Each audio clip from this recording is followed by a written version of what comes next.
Bueno, pues primero queremos agradecerle por su tiempo que nos da para hacerle estas preguntas. Y bueno, no sé, ¿quieres empezar, Lili? Por favor. Háblenos un poco sobre su experiencia personal y profesional con Hegel y en particular con la fenomenología del espíritu. Sabemos que usted es doctor profesor de física. Dado este antecedente, ¿cómo es que usted se topa con el texto? ¿Cuándo sucede esto? ¿Qué impresión le dio la fenomenología la primera vez que lo leyó? Yo hago lo posible por ser marxista, aunque los tiempos son difíciles. Y desde hace más de 40 años, pero mucho más, hago clases de marxismo. Y en distintos momentos, en el marxismo siempre Hegel es importante, entonces en distintos momentos tuve ideas distintas de Hegel. La idea que tenían los soviéticos del materialismo dialéctico, hice la Aufheben de eso. La idea que tiene Marcuse, Razón y Evolución, pero después Lukács, siempre en grupos de estudio como los que ustedes tienen.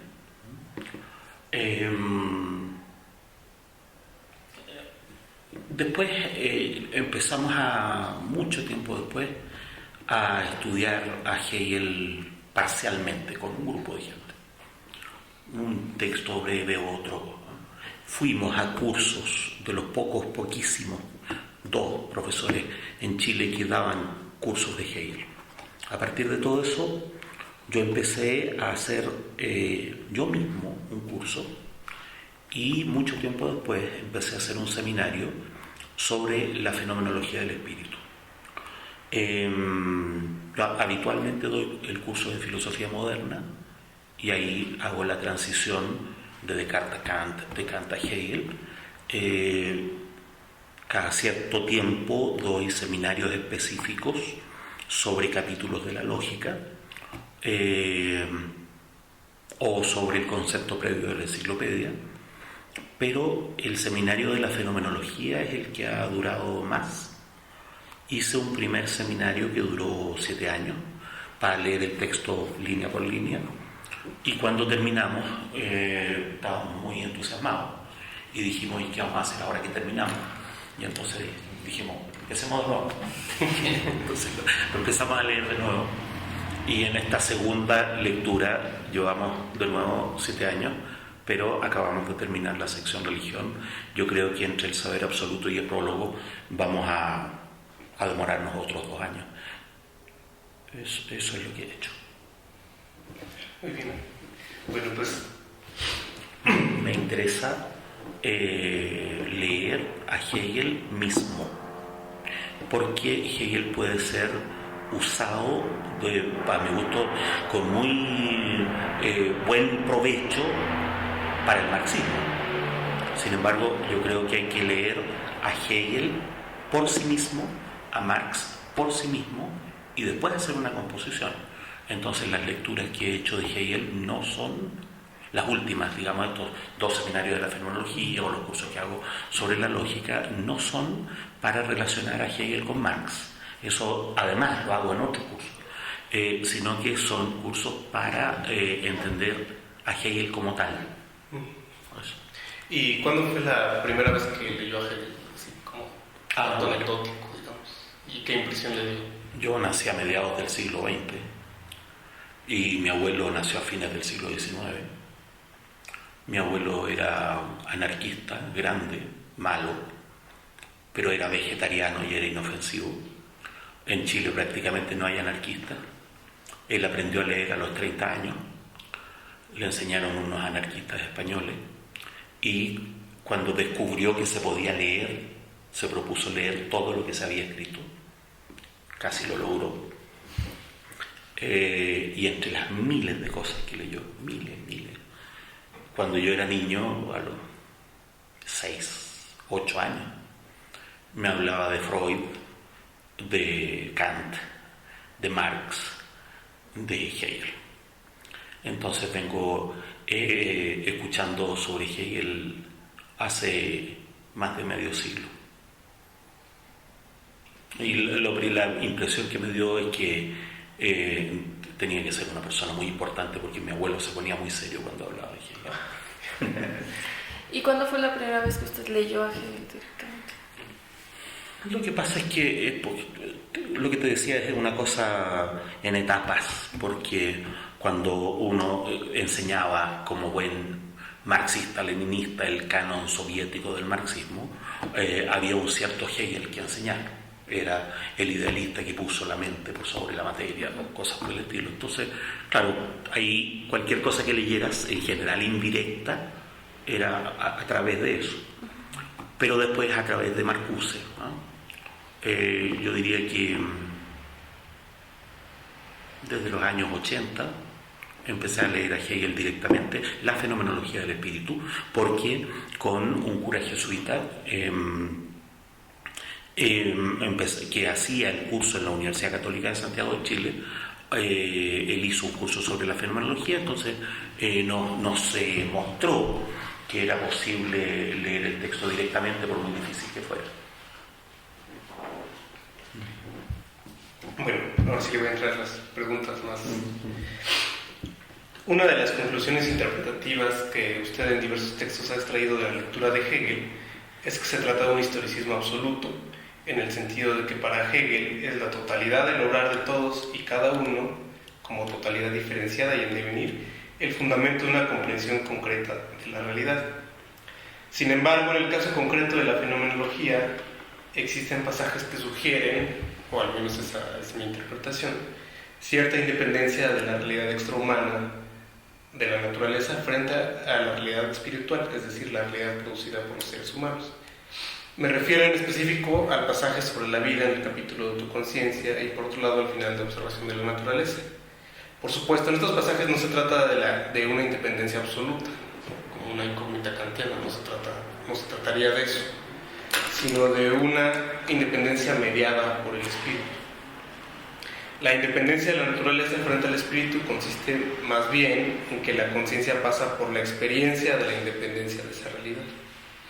En el caso de la autoconciencia, del apartado de autoconciencia, porque la autoconciencia no encuentra satisfacción en el consumo inmediato de la realidad exterior, no supera lo otro de sí misma, sino que más bien lo reproduce en su otra edad.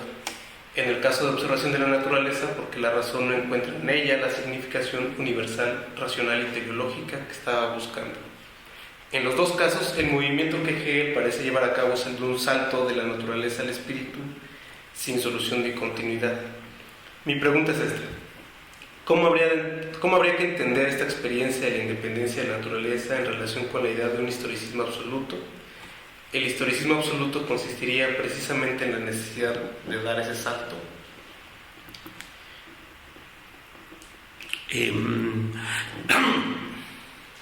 Bueno, en la sección conciencia Hegel hace toda la lógica de la operación de saber hasta llegar a la infinitud.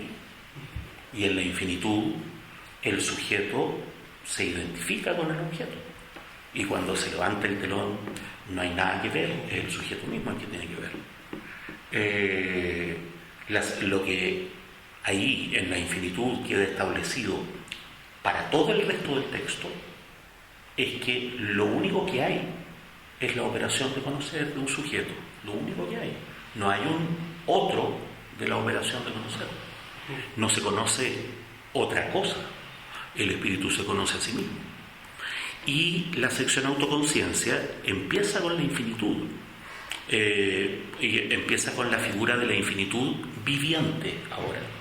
Y uno tiene que preguntarse qué significa viviente, por qué de vida. O sea, por qué la infinitud, que ya era el final del texto, el libro se acaba en la página 104 y después empieza de nuevo. ¿Por qué empieza de nuevo? ¿Qué tiene de viviente la infinitud? La apetencia. ¿Y qué va a significar el desarrollo de la apetencia? La apetencia es, en términos fenomenológicos, el aparecer de la negatividad, es como la raíz primera de la libertad, ¿no? Entonces, la vida no es ni la vida de un otro, ni la vida en sentido orgánico, ni la vida como exterior, sino en la infinitud, el hecho de que la infinitud está animada por una tensión negativa. Y eso es lo que la lleva a la decisión, y eso es lo que la lleva a contraponerse a sí misma como un otro. En la razón observadora, Hegel, la razón observadora hay que juzgarla desde la introducción de la sección razón. En la introducción de la sección razón, Hegel dice 3 veces, ¿no? La razón es la conciencia, o el estado de la conciencia, ¿no? Cuando ella asume que es toda la realidad. Entonces, de nuevo, no hay un otro, ¿no? Sino que se pone a la naturaleza. La naturaleza es una frase de Marx muy ingeniosa: el cuerpo exterior del hombre. La naturaleza es algo que ocurre en la historia humana. Lo que a Hegel le interesa en la sección, en la razón observadora, es mostrar la objetividad de la naturaleza, pero la objetividad, esa objetividad de la naturaleza, esa exterioridad de la naturaleza está marcada porque es una objetividad objetivada. O sea, una objetividad que no es su propio origen, sino que es efecto, es producido. Entonces, la naturaleza no es un otro, ¿no? Es un reino de fines, y esos fines lo que expresan es la operación en la objetividad de la negatividad que va a transformarse en la libertad. Por lo tanto, en Hegel no hay un salto de la naturaleza al espíritu. Lo que hay es exactamente al revés, un hacerse otro del espíritu como naturaleza. La naturaleza es el cuerpo exterior del hombre, dice Marx, ¿sí? Y esa es frase muy hegeliana, digamos. Ahí el profesor Sergio Pérez diría que es casual que sea tan hegeliana, porque Marx no entendía mucho a Hegel en ese momento, en los manuscritos, pero eso es, ¿no? En la razón observadora hay un momento en que Hegel dice que la naturaleza no tiene historia. Y es interesante porque uno podría preguntarse si Hegel estaría de acuerdo con la teoría de la evolución. Y lo que ocurre es que en Hegel la temporalidad, la evolución y la historia son claramente distinguibles, claramente. De tal manera que lo que la naturaleza no tiene es justamente historia. Lo que sí tiene es evolución. Hegel era un simpatizante de la geología que se estaba inventando en ese momento como historia natural. Él conocía la teoría de la evolución de las especies de Lamarck, a pesar de que el libro de Lamarck se publicó en 1805, el año anterior. Es decir, Hegel estaría perfectamente de acuerdo, no hay ningún problema en la filosofía de Hegel para aceptar que la naturaleza evoluciona. Lo que no tiene es historia, o al revés. Una realidad sin historia es de suyo naturaleza. O se podría invertir la pregunta, uno podría decir, ¿a qué clase de ente Hegel aplica la palabra naturaleza? Al espíritu, en un momento en que se experimenta a sí mismo como no histórico. ¿Sí? La naturaleza no es sino el espíritu. Ahora, ¿qué hace que el espíritu tenga historia? La libertad, ¿no? La diferencia entre evolución e historia es que a la naturaleza le ocurre la evolución como ley, ¿no es cierto?, exterior. En cambio, la historia es lo que los seres humanos libres hacen ellos mismos, sépanlo o no.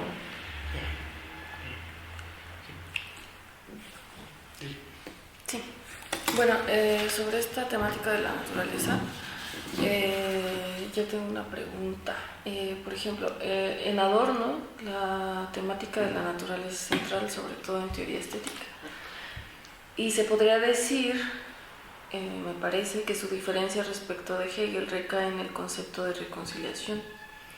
Para Adorno no bastaría la reconciliación intersubjetiva como reconciliación de las autoconciencias, sino la reconciliación con la naturaleza escindida de un modo similar a la reconciliación entre autoconciencias. Que cada uno, en este caso sujeto y naturaleza, se devoren y mantengan en ellos su independencia. Parece que con ello Adorno llega a la conciencia llega a la experiencia de una reconciliación con la naturaleza y del reconocimiento del espíritu en ella, y que solo en ese reconocimiento puede tener lugar la verdadera reconciliación. Mi pregunta es, desde Hegel, y desde sus escritos de usted, ¿cuál es su interpretación sobre esta necesidad de una reconciliación con la naturaleza en Adorno? Esa es una pregunta. Y por otra, en su proyecto político, ¿cuál es el lugar que tiene la naturaleza? Julito Cortázar, que era una muy buena persona, decía: la naturaleza es ese lugar donde las gallinas andan crudas. Yo prefiero una gallina con arrocito. No solo no hay nada más idiota que la naturaleza, sino que la naturaleza es el espíritu en su estado de idiotez. ¿Sí? En lo único que vale la pena en lo absoluto es lo que los seres humanos ponen. Y entre otras cosas ponen los entes orgánicos, la naturaleza. ¿Sí? En rigor, eso como consideración previa, ¿no? En rigor, en Hegel, el hombre no se puede reconciliar con la naturaleza. Conciliar, conocer, y un poco más complicado, reconciliar, reconocer, es algo que solo pueden hacer las autoconciencias, ¿no? Atahualpa Yupanqui dice: le pido perdón al árbol cuando lo voy a cortar, ¿no? Bueno, Hegel sería brutal ahí, diría que bueno, que amable, pero el árbol no lo nota. El árbol, no sé si se han visto lo tranquilos que son los árboles. De tal manera que en Hegel el problema es político, no propiamente intersubjetivo, porque el reconocimiento hegeliano, lo que pasa es que la palabra intersubjetivo tiene una ambigüedad. Se puede entender como interpersonal, o se puede entender como las relaciones sociales. Entonces, para deshacer esa ambigüedad hay que decir que lo intersubjetivo en Hegel no es una relación uno a uno, sino que la consumación de la intersubjetividad, que es el espacio donde el reconocimiento puede ocurrir, es la constitución de una comunidad. ¿Sí? Ahora, ¿por qué a Adorno se le ocurrió, ¿no es cierto?, que había que reconciliarse con la naturaleza y encontrar el espíritu en la naturaleza? Bueno, porque él, cuando escribía contra Hegel o sobre Hegel, lo veía como un ilustrado, ¿no?, como un extremo de la ilustración. Y entonces él trata de contraponer, ¿no es cierto?, un tinte neo-pseudo-romántico. ¿Sí? Hegel solo entiende el intelecto, lo cognitivo, lo meramente racional, ¿no? Y no se conmueve con el aroma de una flor, una cosa un poco hippie, ¿no? Yo creo que en eso Adorno es bastante superficial, y no solo en eso, ¿sí? Creo que en cambio Hegel dice: miren, la única manera de reconciliarse, es como si Hegel dijera: la única manera de reconciliarse con la naturaleza es que los seres humanos se reconcilien entre sí. La naturaleza es una consecuencia de ese hecho político. Y es interesante que Marx mismo en los manuscritos también coquetea o se da el acosto, como decía Sergio Pérez, ¿no es cierto?, con la idea de reconciliación con la naturaleza, que es una idea rusoniana, pseudo hippie, está muy bien, pero que despolitiza el problema. Y eso, en términos de política contingente, tiene que ver con el fundamento posible de una política ecologista, ¿no? Para que haya una política ecologista, lo que hay que hacer no es convertir a la naturaleza en un sujeto, lo que hay que hacer es convertir al sujeto en un sujeto. Y la naturaleza es el espacio necesario para que esa intersubjetividad se realice. Entonces, no sé, podría ser correcta la interpretación de que en Hegel la naturaleza es el espíritu, cuando aún no se ha planteado fines para sí mismo. No, la naturaleza es un reino de fines y se mueve con relativa independencia de los individuos y de las sociedades. Lo que pasa es que hay que ver, la palabra sujeto tiene varios niveles. Los individuos son sujetos, las familias son sujetos, ¿no es cierto? Los estamentos son sujetos de la humanidad. Entonces, la naturaleza como reino de fines es exterior al individuo, a la familia, a los mexicanos al siglo XX, pero no es exterior a la humanidad como sujeto, a la historia humana como sujeto. Sí, porque esa era bueno, quizá no lo planteé correctamente. La pregunta era que, como usted dice, es ciertamente independiente, aunque ya está mediado por el espíritu. Y entonces sí cabría pensar dentro de este historicismo absoluto esa independencia. Claro, ¿cuál es el sujeto del historicismo absoluto? El sujeto es la historia humana como conjunto. No es que es lo mismo que pasa en Kant. Kant no está diciendo que aquí no haya un estuche de lente, claro, porque entre el yo y la cosa hay una relación perfectamente exterior y objetiva. Hegel estaría de acuerdo con eso. Y si todos los mexicanos tratan, ¿no es cierto?, espiritualmente de, no sé, superar una piedra, no logran hacerlo. El sujeto del historicismo absoluto es la historia humana como conjunto. La cosa extraña aquí es considerar a la historia humana entera de manera intemporal, por decirlo así, como un sujeto, como si fuera alguien al que le pasa algo, ¿sí? Como ese sujeto pone su tiempo como historia, ¿no? No está en la historia, pone el tiempo. Se pone en la fenomenología, dice explícitamente que la historia es el ser allí del espíritu, el ser allí del espíritu en el tiempo, ¿sí? Claro, entonces las exterioridades tienen grado. Sí, claro, no es absoluto. Y cuando uno habla, claro, y cuando uno usa la palabra absoluto, ya no queda ninguna exterioridad. Eso es lo que significa la palabra absoluto, que no tiene lado de afuera, que no depende de nada. Entonces la independencia de la naturaleza sería simplemente es un momento, fenómeno relativo, un momento relativo al absoluto. Claro. Okay. Bueno, ya que estamos en lo de la reconciliación, en la conferencia de ayer usted nos hablaba de la reconciliación en Hegel como un esquema que Hegel piensa para la relación entre autoconciencias cuyos intereses son irreductibles el uno al otro, ¿no? Y que entonces Hegel piensa la reconciliación como un ámbito o un esquema de negociación, de diálogo político, ¿no? Y el esquema en la fenomenología es reconocible al final de buena conciencia, cuando el alma bella se reconcilia con la buena conciencia actuante, ¿no? Y entonces, y usted... La figura central del alma bella no es el alma bella, es la buena conciencia. Y hay que pensar en la buena conciencia, ¿no es cierto?, hipócrita, en la buena conciencia que se enajena en lo bello, que esa es el alma bella, y en la buena conciencia de verdad, por decirlo así.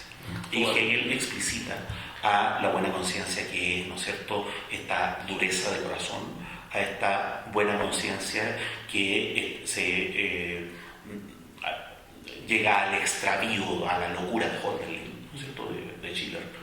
Y la buena conciencia que consiste en reconocer al otro como un sí mismo, ¿sí? Pero hay otro momento en la sección religión que es el mal y super bueno, en la sección religión, en la religión revelada, ¿no? Con el tratamiento del mal, ahí también está el movimiento de la reconciliación. Ok.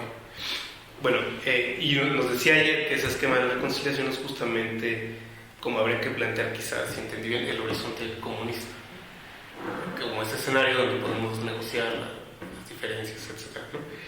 Sin embargo, este horizonte tiene que distinguirse frente al Estado de Derecho burgués, donde no solo no hay un estado de reconciliación, sino más bien una condición de explotación del valor que produce la fuerza de trabajo, ¿no?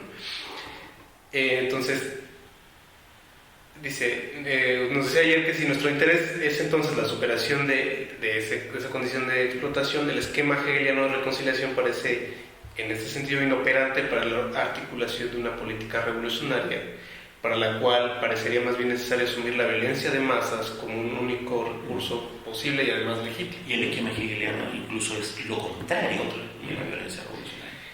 Entonces mi pregunta es esta. ¿No podría servir el esquema hegeliano de la reconciliación para también para articular la organización democrática de las masas, independientemente de que tal organización tenga que enfrentarse violentamente frente al orden burgués? Yo estoy de acuerdo en que uno podría plantear, como todo en Hegel, la reconciliación en grados y en matices, ¿no? Porque cuando uno pelea con su novia, en algún momento tiene que reconciliarse. Y entonces ahí ocurre de una manera microscópica, que a Hegel no le importa en absoluto, digamos, y a Hegel no es sentimental, pero que es un muy buen ejemplo porque permite entender la dinámica del asunto. ¿En qué momento decimos, sí, basta, ahora nos volvemos a amar, por decirlo? Sí. La familia, los padres, 30 años después de matrimonio separado, se reconcilian. O los vecinos, ¿sí? O la clase obrera, que se reconoce, ¿no es cierto?, como sujeto, se reconcilia, ¿sí? O la izquierda, que se reconoce como sujeto, y entonces los trotskistas se abrazan con los estalinistas y los anarquistas, ¿no es cierto?, con los marxistas. Hay una cuestión de grado, ¿no? Sin embargo, el tope ahí, ¿no es cierto?, es que hay un otro irreconciliable. Sí, claro. Que es la clase dominante. Sí, eso lo entiendo, sí. Sí, entonces mi idea es que si no podría la reconciliación ser algo más que este horizonte comunista, digamos, utópico en ese sentido, y podría servir como un esquema concreto de organización democrática, no obstante revolucionaria. Claro, uno puede pensar que la reconciliación al interior del movimiento popular prefigura la reconciliación de la humanidad. Es una idea que se ha sostenido en el marxismo con la idea de clase universal, de que en el fondo lo que pasa con el proletariado, cuando hay la revolución y la revolución triunfa, no solo deja de haber capitalistas, deja de haber proletarios, ¿no? Y entonces el proletariado se constituye como la humanidad, como un conjunto. Sí, claro. Lo digo también porque reconocía un poco esa idea cuando usted decía, en proposición de un marxismo hegeliano, decía, no necesitamos una línea correcta, sino un espíritu común. Y a mí esa idea me parece reconciliadora en ese sentido, porque se reconocen las diferencias, cada quien puede establecer sus líneas, pero se establece un espíritu común para negociar nuestros intereses. Y hay una metáfora pobre, pero muy útil, que permite hacer visible eso, que es la metáfora de una organización en red. Es pobre, porque las redes, bueno, son como un esqueleto, digamos, pero es muy útil porque ahora estamos en eso, ¿no? Porque forma parte ya del sentido común de los jóvenes. ¿Qué es una red? ¿Cómo funciona Facebook? ¿Cómo funciona Twitter? ¿No? Y cómo en las redes no hay ni unidad de propósito ni homogeneidad de conciencia, y sin embargo hay acciones comunes. Sí, claro. Bueno, otro de los ejes de la recuperación que usted hace de Hegel es la superación del saber científico de la modernidad. Según entiendo el argumento, si lo entiendo bien, las operaciones del pensamiento científico moderno se limitan a pensar lo dado, buscando la legalidad en la regularidad de los fenómenos. Pero este tipo de epistemología solo hace inteligible una praxis subordinada a las supuestas leyes de la naturaleza, que son más bien leyes de la razón moderna. Cuando, por otro lado, Hegel descubre el espíritu que habría en la investigación científica, esto es, cuando descubre la historicidad misma de la ciencia, parece descubrir también las condiciones de la propia trascendencia tanto de esa epistemología como de lo dado. ¿Es correcta esta interpretación? Y si lo es, ¿en qué consistiría tal trascendencia? Yo creo que es necesario distinguir la historicidad de la ciencia de la historicidad de la propia naturaleza, ¿no? La operación que hay en Hegel es que él, junto con los románticos alemanes, critica el concepto mecánico del mundo, y el punto de partida de Hegel es un concepto orgánico del mundo en términos de investigación científica, física, química, biología. Eso implica una epistemología muy distinta, ¿no? Una epistemología en que no impera la inercia, la articulación y los átomos, sino que impera la tensión, la polaridad, la composición orgánica, etc. Sin embargo, Hegel va más allá de la filosofía de la naturaleza del romanticismo alemán, y para Hegel hay una historicidad en la naturaleza misma que consiste en que la naturaleza, como decía antes, no solo evoluciona, sino que la naturaleza es como la cáscara del espíritu mismo, es la cáscara y solo la cáscara, ¿no? Ahora, solo la cáscara para los dos lados. Uno, como mínimo, el espíritu tiene que ser un hueso. Dos, no, ese hueso es hueso del espíritu. Es muy bonita el final de la frenología porque es el ejemplo ejemplar de inversión hegeliana. Lo peor es, en lo peor, no sé si se acuerdan, allí se comporta como el orinar, y justo cuando ya en lo peor, de pronto ocurre lo mejor, ¿ya? Pero esto es el espíritu. Y el espíritu tiene que ser eso. El espíritu tiene que ser objetividad. El espíritu no es idea. Por eso habría que leer una y otra vez eso para contraponerlo, ¿no es cierto?, a esas imágenes según las cuales en Hegel el pensamiento, que es pura lógica, se hace ser. Eso es una reverenda tontera.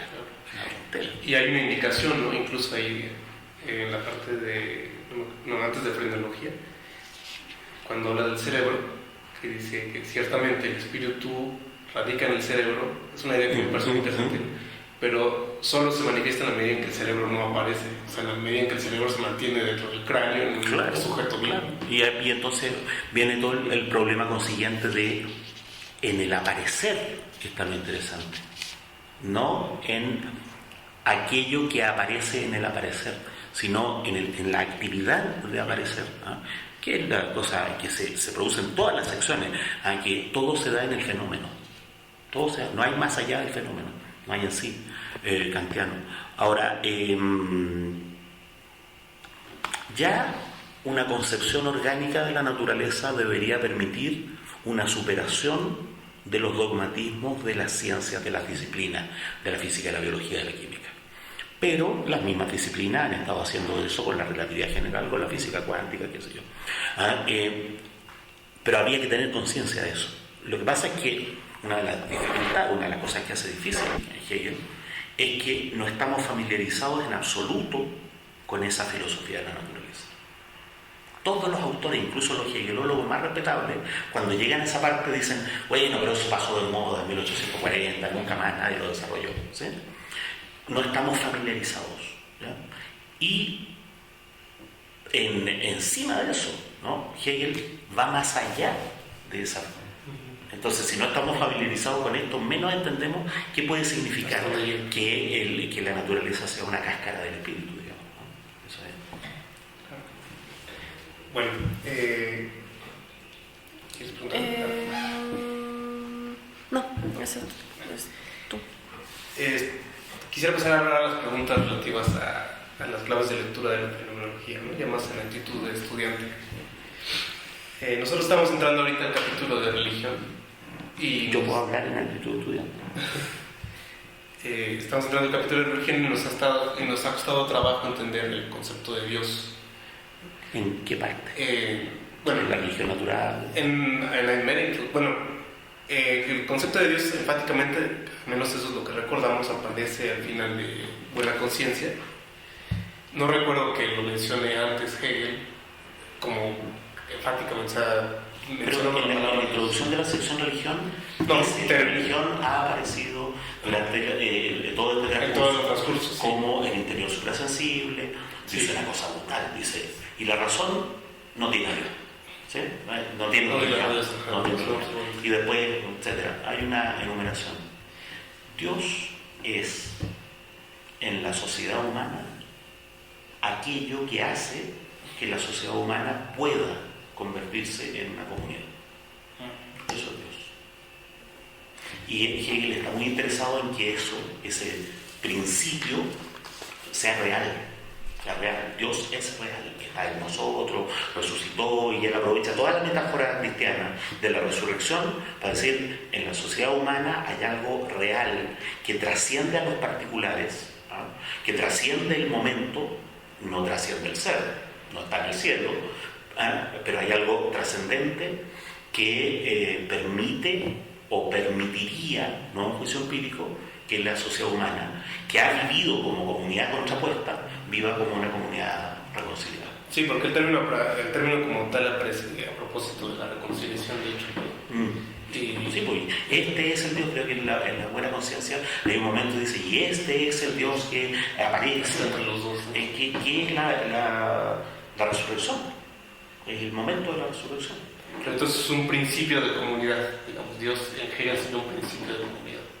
Claro, pero es peligroso decirlo así, porque cuando uno dice así, dice, los seres humanos imaginan algo que les permite reconciliarse entre sí, como si Dios, y nosotros somos ateos, vivimos como si Dios no existiera, entonces nos cuesta imaginar la realidad de Dios. Y yo creo que a Hegel le interesa que Dios sea real, ¿no? En la comunidad. Y es real como comunidad. ¿Cómo? La comunidad es Dios, ¿sí? El cura cuando hace, ¿no es cierto?, los abrazos al final de la misa no dice, ¿no es cierto?, está entre nosotros, dice está en nosotros. Entonces, ¿es el nosotros? ¿Ah? ¿Sería Dios el nosotros? Dios es el término que permite que haya un nosotros. Ahora, esto es importante porque yo insisto que otra de las dificultades, hay dificultades para leer a Hegel, ¿no? Una dificultad es que en castellano y en francés prácticamente todos los hegelólogos son curas, ¿no? La Barrière, que Valsplana, qué sé yo, Rubén Drill, ¿no? Y yo creo que los católicos no tienen vuelta, no puede dejar de ser católico, uno puede a lo sumo ser ex católico, ¿no? Y eso los marca. Y yo creo que siendo tipos como la Barrière, que es un hombre muy respetable, ¿no? un erudito, uno de los mejores hegelólogos, yo creo que él no logra concebir el luteranismo de Hegel, sino que siempre está pensando en un Hegel que es un católico de la liberación, digamos, que es un católico a lo Leonardo Boff, una cosa así, ¿no? Pero Hegel es un anticatólico, porque Hegel identifica la catolicidad con la Ilustración, y esa es la lucha de la fe con la Ilustración. Entonces, entender un cristianismo no católico es muy difícil para el mundo de habla francesa, ¿no es cierto?, castellana. Es una dificultad. La otra dificultad es lo que te decía, esta falta de familiaridad con la filosofía de la naturaleza y que nos impide ver lo clave que era la filosofía de la naturaleza para Hegel. Ahora, la clave de la sección religión es que Dios ha estado presente en la comunidad humana, en la sociedad humana, en todos aquellos eventos en que la sociedad humana se ha mostrado a sí misma como comunidad. Y entonces es el significado de la estatua, del atleta, qué sé yo, del himno, del culto, ¿no? Lo que pasa es que en las sociedades agrícolas, ¿no es cierto?, el culto es del pan y del vino. Y para que opere la negatividad tiene que haber el culto de la carne y la sangre. Eso es crucial, ¿no? Que es la parte más bonita de la fenomenología, la religión del arte es la parte más bonita de la fenomenología. Cuando él hace esa advertencia, hace con peros, a los peros, en el texto de la fenomenología la palabra pero es clave, eso no, se salta el pero, no entiende nada. Pero este es el culto del pan y del vino. Falta todavía el de la carne y la sangre. O sea, lo que hay que comer no es un cordero pascual, que en buenas cuentas cuando había hambruna hacíamos el sacrificio y éramos comunidad compartiendo el becerro, ¿no es cierto?, que habíamos, ¿no es cierto?, horneado, no solo para los dioses, sino para comernos nosotros, que lo dice así, y más encima se comen, ¿no? Lo que hay que comerse es a un carpintero concreto, ¿no? Hay que hacerlo pedazo a latigazo, después hay que crucificarlo. Cuando eso ocurre, ¿sí?, el asunto es entender la resurrección de manera intemporal. ¿No? Nikos Kazantzakis, que es un escritor griego, ¿vieron un Sorba el griego, la película? Hace mucho. No, yo no. ¿Sorba el griego? ¿O La última tentación de Cristo? Creo. La de Scorsese. Scorsese hizo la película. La novela, Sorba el griego, y la novela, La última tentación de Cristo, son de Kazantzakis. Kazantzakis, sin embargo, su mejor novela se llama Cristo crucificado de nuevo. y tiene que ver con un pueblo miserable, ¿no es cierto?, de estos pueblos terribles, medievales, ¿no es cierto?, en Grecia, en que los tipos apedrean, lapidan a una mujer adúltera, ¿no? Y entonces la lapidación es Cristo crucificado de nuevo. El punto es entender, y eso hace que Hegel se refiera a la figura histórica de Cristo de una manera bien terrible, que para los católicos es inaceptable, como el carpintero, el mediador. Así como, bueno, pero eso es solo el carpintero, eso es solo el mediador. El punto es entender que cada acto de mal es la crucifixión de Cristo, y cada acto de perdón es la resurrección de Cristo a toda escala, en todo momento. Eso es lo que Hegel quiere, el carácter intemporal del movimiento de del mal absoluto, ¿no es cierto?, es decir, del mal radical, ¿no es cierto?, y de la reconciliación. Y será por esa razón, por ese significado tan preciso, tan puntual, que Hegel se reserva el término hasta ese momento. O sea, que bien ellos... Bueno, porque ciertamente la religión dice, ya había aparecido antes, ¿no?, que en la conciencia inmutable. A Hegel, yo creo que lo que le interesa es la religión, no Dios. Dios es el concepto, o, para decirlo mañosamente, solo el concepto de la religión. En realidad, la realidad de Dios es el movimiento de la religión. Que es justo cuando dice... Aquí solo se ha puesto, al principio de la religión, ¿no?, solo se ha puesto el concepto de religión, no falta su unidad.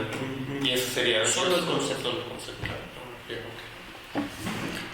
Bueno, a propósito, esta pregunta surge ahorita, a propósito de lo que usted dice de que no estamos acostumbrados a entender lo que entendía Hegel por filosofía de la naturaleza, y eso nos cueste después probablemente entender cómo va más allá de esa filosofía de la naturaleza.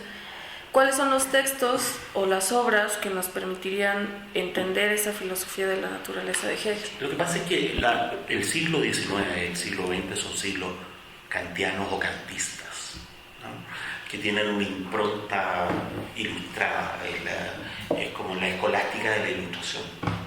Entonces es muy útil para entender a Hegel familiarizarse, no creerles, ¿no?, pero familiarizarse con lo romántico, ¿no? Hamann, Hans-Georg Hamann, Herder. ¿Hamann, el mago del norte? El mago al que le dicen el mago del norte. Que era un personaje extraordinario, era amigo de Kant. Le robó a la novia, ¿no? Bueno, y jugaban a billar con Kant. Y es exactamente lo contrario, ¿no? Yo creo que cuando Kant habla del escándalo de la razón, que son las antinomias, está hablando de Hamann, ¿no? Miren qué bonito el Hamann influyó muy decisivamente sobre Herder, pero a su vez Hamann es la versión alemana de Jean-Baptiste Vico, Hamann, Herder son una especie de... ahí hay una arqueología del romanticismo, ¿no? Goethe, que fue romántico 10 años, era amigo de Herder, ¿no es cierto? Y después Schiller, ¿no? Entonces, mientras más familiarizado esté uno con eso, ¿sí? Hay un filósofo de la naturaleza que se llama Albrecht von Haller, que él lo usa mucho. Todo el tema de la irritabilidad, de la finalidad, de la autofinalidad, está en las obras de Haller, pero Haller es un naturalista, ¿no?, un filósofo, y además un naturalista del siglo XVIII que todo el mundo dice que pasó de moda. Entonces yo creo que no está editado en alemán. Para buscar los libros de Hegel, de Haller, había que buscar los libros originales del siglo XVII, digamos, cuando él mismo los publicó. A pesar de que la filosofía de la naturaleza se ha estado poniendo de moda últimamente. Mientras más familiarizado esté uno con el romanticismo, mejor. Precisamente hasta Schiller. Ya Schelling es como... Feuerbach, en el principio de la filosofía del futuro, dice: Hegel confunde a las cabezas que piensan. Schelling confunde a las cabezas que no piensan. Entonces, Pero es, claro, es el más conocido, por eso todo el mundo cuando habla de filosofía de la naturaleza dice Schelling, ¿no? Porque es el más conocido. Hay otros, Hagen, qué sé yo, que no están editados, no están reeditados. Entonces, para leer a Hagen habría que leer los libros que él publicó en 1810, ¿no? Por eso, esa es ahora, Safransky, Roger Safransky, escribió un texto. Safransky escribió un texto sobre el romanticismo, que es muy bueno. Sí. Y ese texto está en diálogo con otro de Isaiah Berlin. Isaiah Berlin escribió dos textos sobre el romanticismo, uno de la filosofía política del romanticismo, que Isaiah Berlin era un flojo que nunca escribió un libro.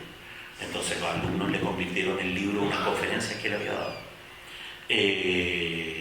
Porque era una persona encantadora, era como un gentleman, ¿no es cierto?, bueno para conversar, para ir a la fiesta, la gente lo invitaba y él hablaba de cosas eruditas en un tono suficientemente leve como para que la gente no se aburriera, y era muy entretenido. Bueno. Y una cosa, y debido a eso, es que tiene estas charlas sobre el romanticismo, que son muy novedosas en Inglaterra, porque los ingleses son antirrománticos, ¿no es cierto?, porque les duele. Entonces, está hablando de los años 50, pero en 1965 Isaiah Berlin dio una serie de conferencias que están en castellano como Las raíces del romanticismo, ¿no? El libro de Safransky es ahora, después del 2000, pero él se refiere al de Berlin, entonces se produce un diálogo que es muy interesante. Y Kant, bueno, me refiero a la tercera crítica. Bueno, me saltó Kant cuando leíamos esa parte de la observación de la naturaleza, cuando Hegel dice que el concepto de fin cae siempre fuera del organismo empírico que se está observando, ¿no? Cae como al lado, y entonces me da la impresión de que ahí también está un poco... El uso que Kant hace de la finalidad es camposo, ¿no? Ustedes saben que la crítica del juicio tiene dos partes, ¿no? La teleología y propiamente la estética.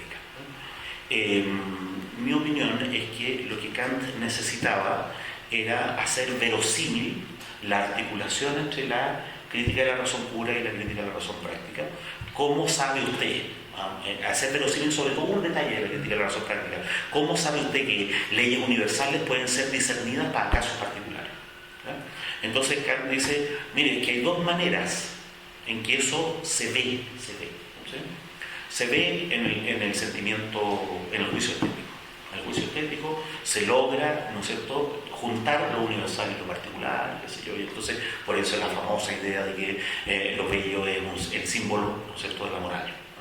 El símbolo en el sentido de que no de que lo bello y lo moral tengan alguna conexión interna, porque Kant lo separa todo, sino porque lo bello muestra la posibilidad de conjugar lo universal y lo particular en un mismo acto. Otro modo de ver cómo lo universal y lo particular se articulan, ¿sí?, es el juicio teleológico. Y ahí hay que fijarse en la trampa que hace Kant. Kant dice, la naturaleza se presenta ante nosotros como un reino de fines. No dice la naturaleza es un reino de fines, sino que se presenta. Y entonces las manzanas parecen tener el tamaño adecuado para morderla. Y los melones, ¿no es cierto?, tienen justo unas rodajas para que la repartición en la familia sea justa. Esa idea de adecuación, ¿eh? El arco iris aparece precisamente para consolarnos de la lluvia. Ahora, Kant no creía que el arco iris estaba para consolarnos, no, aparece ante nosotros. ¿Por qué? Porque en el fondo vemos proyectada sobre la naturaleza la teleología que la propia facultad de conocer contiene en ella misma. Y entonces, en el particular manzana, está lo particular y la universalidad de la operación de la facultad de conocer. Entonces, el juicio teleológico es un símbolo de la moral. Lo bello es un símbolo de la moral. ¿Sí? Sin embargo, en Kant no hay teleología, no hay finalidad real. ¿Ya? Y en eso Kant, no, el colega Kant, es perfectamente profesor de física. profesor de física, newtoniano, convencido, ¿no es cierto? No se sale ni un punto de la ilustración, ¿no? En cambio, los románticos lo que hicieron fue afirmar la finalidad como finalidad real. Finalidad real, o sea, las cosas tienden a... ¿no? Sobre todo la finalidad interna, que la que ejemplifica usted es la finalidad externa. Bueno, pero está esa, entonces está la finalidad. A ver, en varios grados. La piedra tiende de manera exterior al centro de la Tierra. Finalidad y el fin exterior. El gato tiende de manera, ¿no es cierto?, interna a perseguir el ratón, ¿no? El objeto de esa acción finalística está afuera, pero la ley finalística es interna al gato, ¿no? Entonces es la diferencia entre la finalidad mecánica y la finalidad orgánica, ¿no? Y después de la finalidad orgánica está la autofinalidad, ¿sí? Bueno, y después de la autofinalidad, la autodeterminación. Para eso sirve la razón observadora, ¿no? Para eso sirve la razón observadora. Y eso, entender cómo Hegel pasa de la autofinalidad a la autodeterminación, es darse cuenta cómo pasa de este modelo de la filosofía de la naturaleza a algo que está más allá.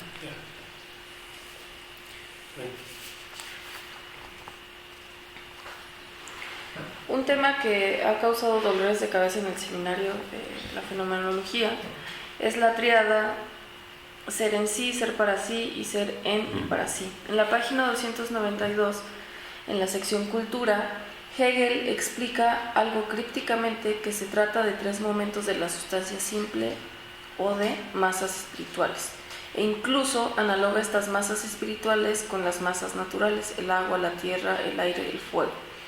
En cualquier caso, no queda claro de qué va Hegel con esta tríada. Se trata de una estructura lógica, de una estructura metodológica, de una estructura conceptual o quizá de una especie de pauta fenomenológica.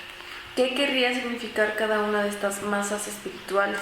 ¿En qué se diferencia esta estructura de la exposición del monótono formalismo que Hegel rechaza ya desde el prólogo? Lo que pasa es que otra de las razones por las cuales la fenomenología es difícil es porque Hegel usa una jerga filosófica que era común a sus amigos, sus amigotes, digamos, ¿no? entre Hölderlin, ¿no es cierto?, Schelling, ¿no es cierto?, Goethe, Fichte podía entender esas cosas, Jacobi las entendía, Schleiermacher también. Y entonces todos ellos usan la expresión en sí, para sí y en sí, para sí. Lo que pasa es que Hegel es el único que la usa de manera sistemática y consistente también, ¿no? Porque los demás lo usan así como muy banalmente por un lado y muy coloquialmente. En cambio Hegel lo usa de manera técnica. Y por eso no la explica. Por eso, porque la da por obvio. Es como decir, sin embargo. Entonces, todos sabemos lo que es sin embargo, pero vamos a explicarle a un ruso lo que es eso, ¿no es cierto?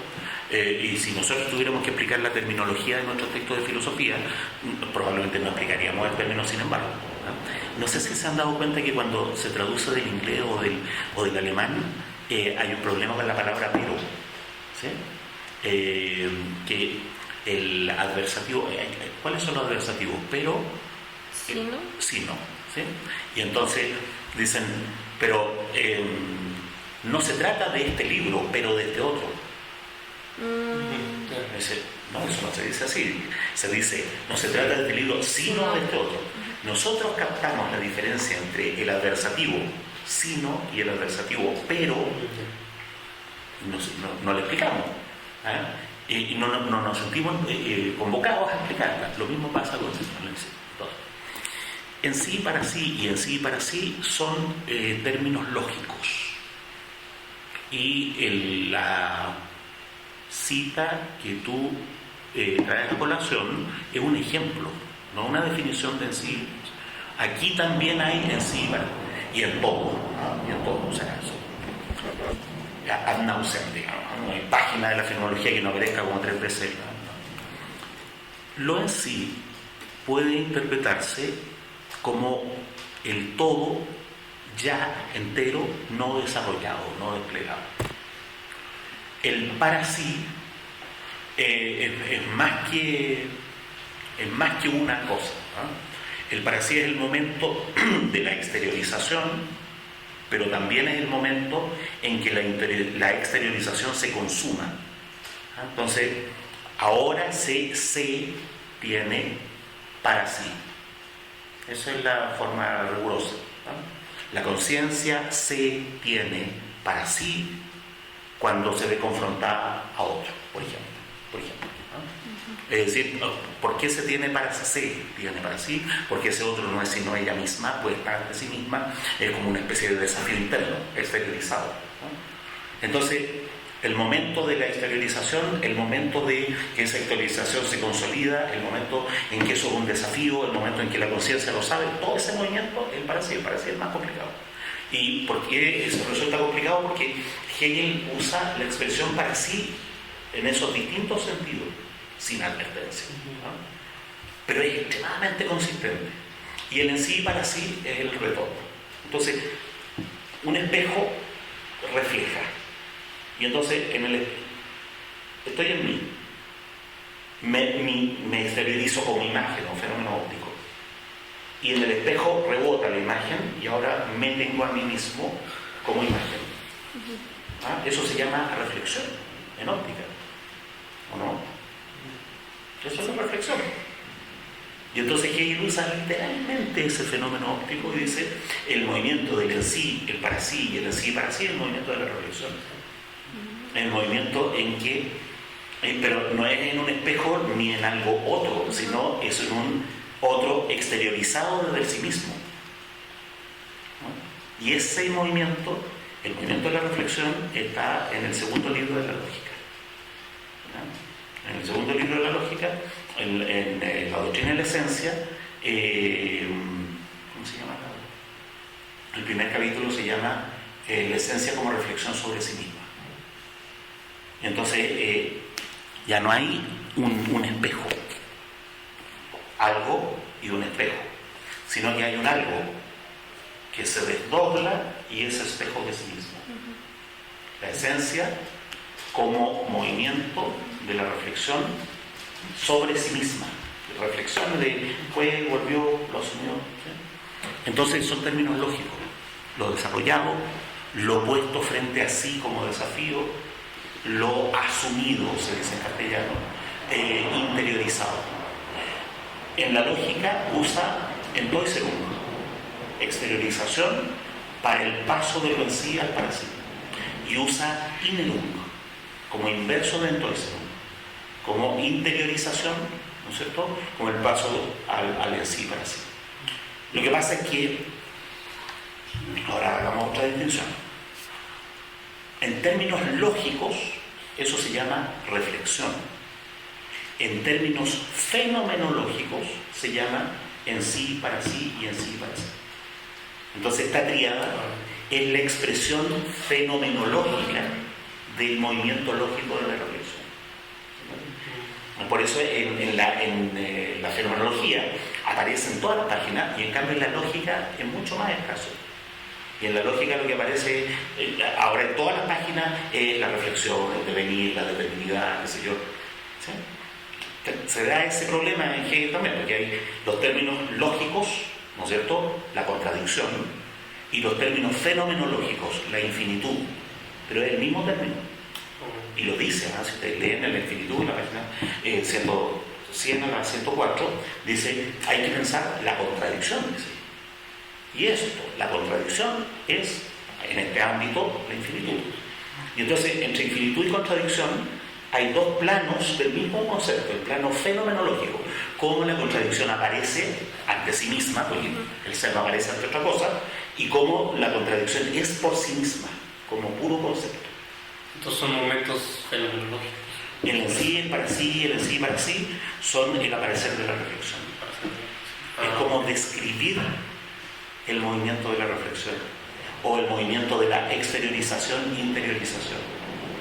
Es como la manera de describirlo, o sea, es como lo tengo ahí y voy contando los momentos, ¿no? Como si fueran visibles. Sí, porque creo que el ejemplo para mí más claro que pone Hegel en el caso del para sí en concreto es cuando en Observación de Naturaleza habla de de que por medio de las garras el tigre se defiende frente a la universal y es para sí. No, claro. Y el siervo tiene al para sí en su señor, no en su señor, en el señorío, ¿sí? Y el señorío tiene el para sí, ¿no es cierto?, en la obstinación del siervo. Hay para sí por todos lados. Entonces el momento como de la exteriorización y singularización, ¿no? También. Y claro, y establecimiento, ¿no?, de una entidad singular. Bueno, yo me niego a hablar de Hegel en alemán, ¿no? Yo creo que hay que hablar de Hegel en castellano, pero bueno, establecimiento, ¿no?, sexo, el posicionamiento se consolida, se establece. Uno debería reírse de los que tratan de explicar a Hegel en Bueno, Hegel rechaza desde la introducción la pertinencia de cualquier método que se tome como algo ajeno al objeto que se pretende conocer. En su lugar, Hegel propone seguir la pauta que el propio objeto pone para su conocimiento, que es la pauta de su aparecer, según entiendo, menos en el caso de la fenomenología. En el caso del estudio de la conciencia, esa pauta es la diferencia entre saber y verdad. Pero Hegel, al final del capítulo de la razón, también habla de una pauta de comparación entre lo universal y lo singular. Teniendo esto en cuenta, ¿qué podemos entender entonces por dialéctica? Se trata de un método, considerando además que Hegel... Me da varias preguntas distintas. ¿Qué podemos entender por método? ¿Qué podemos entender por dialéctica? ¿No es cierto? ¿Cuál es el procedimiento que usa Hegel? Porque hay cosas tan enredadas como, ¿no es cierto?, la meta es el camino. Si la meta es el camino, la palabra método no tiene sentido, ¿no? Porque método significa a lo largo del camino, ¿no? Yo creo que lo que Hegel hace en la introducción es describir un procedimiento, no un método. Acerca de la palabra dialéctica es una larga historia. Hegel no se refiere a su filosofía como dialéctica, prácticamente nunca. Habla del momento dialéctico de las cosas. La palabra dialéctica es una especie de equivalente coloquial de la negatividad, pero coloquial, no técnico, no muy técnico, ¿no? Porque a Hegel le interesa reírse de una dialéctica en particular, de la dialéctica trascendental. Aquí en Chile hay una cueca que es muy notable, que es la cueca del Guatón Loyola, que en el rodeo, en la ciudad de los Andes, comadre Lola, ¿sí?, lo agarraron a puñetes al Guatón Loyola. Entonces la cueca en algún momento dice: combo que se perdía lo recibía el Guatón Loyola. Bueno, acá combo que se pierde lo recibe el Guatón. Entonces, cada vez que Hegel está ironizando, diciendo, ¿no es cierto?, pero esto no es así, esto carece de concepto, esto es una mera abstracción, ¿no es cierto?, porque hay que aprender a ver cuáles son los insultos de la fenomenología, ¿no? Cuando dice, y en este concepto, y en este giro carente de concepto, te está insultando, ¿no? Bueno, y cada vez que haya una cosa, vamos a sacar, ¿no? Y entonces, el ejemplo de la tríada dialéctica es una pretensión que Kant tuvo en algún momento, y yo creo que el mismo Kant se dio cuenta que era una tontera, que organizar las 12 categorías en tríada, de tal manera que la tercera fuera la síntesis de las dos anteriores, ¿sí? Y no le resultó, ¿no?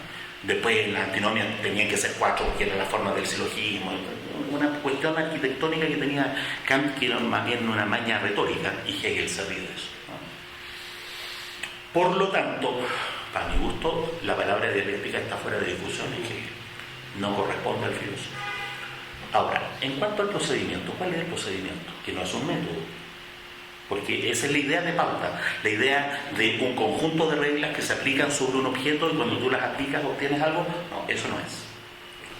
Yo creo que en ese sentido es útil comparar el procedimiento de la fenomenología con lo que dice David Hume, ¿no?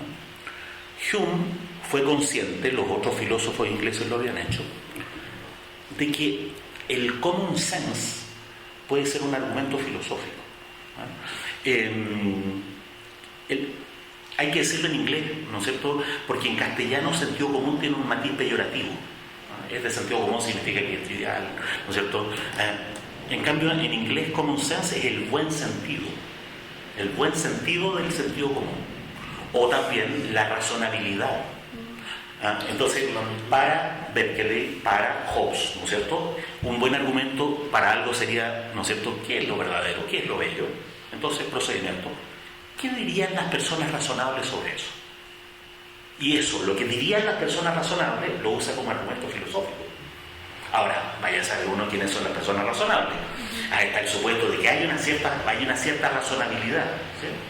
Yo creo que la conciencia natural en Hegel y el camino que Hegel propone es una especie de common sense, de lo que el filósofo tiene que hacer es escuchar la razonabilidad, no de las personas razonables, sino la razonabilidad de la cultura humana.